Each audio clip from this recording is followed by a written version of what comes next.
আরে ভাই আপনি কি করতেছেন? ভাই এই ইট এই ব্লেন্ডারে ফাঁকি করবো ভাই। ধর্মিয়া ব্লেন্ডারে মেশিন ইট গুঁড়া করে? আরে ভাই ইট গুড়া করে না, তবে আমি আজকে করে দেখাবো ভাই। এই ইট এই এই ব্লেন্ডার হইব? এই ব্লেন্ডার হইব। এটা কোন কথা?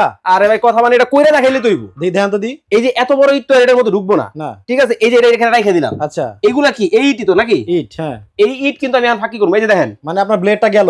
আমার ব্লেড যাইবো কইতে, দেখেন ঝনঝন করে কেমনে। হ্যাঁ। এই কি ভাই ব্লেড আছে তো ভিতরে? আছে মানে দেখেন না। আচ্ছা দিলাম না, হ্যাঁ এই যে এইগুলা দিছিলাম তো, হ্যাঁ। এই যে রাখলাম। এখন খালি দিমু আর দেখবেন তুফান শুরু হয়ে এখন যাবে। খালি দিবেন আর ব্লেডটা ভাঙবো। আরে ভাই কি যে বলেন না, এই লক করে দিলাম। আচ্ছা এটা হলো বাংলাদেশের সবচেয়ে দামি ব্লেন্ড, সবচেয়ে হাই কোয়ালিটি ব্লেন্ডার। আচ্ছা এই, গেছে গেছে এই, গেছে পুরো গেছে ভাই। আরে ভাই কি করে হয়ে গেছে? বাবার হয়ে গেছে ভাই, হয়ে গেছে। কমপ্লিট। ওরে ভাই মানে এটা কি গুঁড়া গুঁড়া বের হচ্ছে? আরে ভাই এটা পাউডার বের হইতাছে। আচ্ছা হয়ে গেছে Yes. সত্যি? হ্যাঁ দেখি।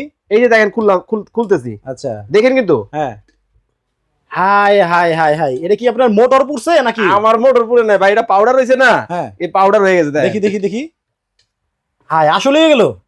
এটা কি জানেন, মানে ব্লেন্ডার দিয়ে এখন মানে বাড়ির ছাদ ঢালাই হবে? সব করা যাবে। আচ্ছা দেখি ঢালেন তো। বাংলাদেশের সবচেয়ে শক্তিশালী ব্লেন্ডার আইছে ভাই। দেখেন এইটা ব্লেন্ডার কেমন হইলো? দেখেন কিরকম পাউডার হইলো ভাই। ওরে কারণ ভাই আছে ভাই, তো। হ্যাঁ। এতদিন দেখছেন প্লাস্টিক বুশ,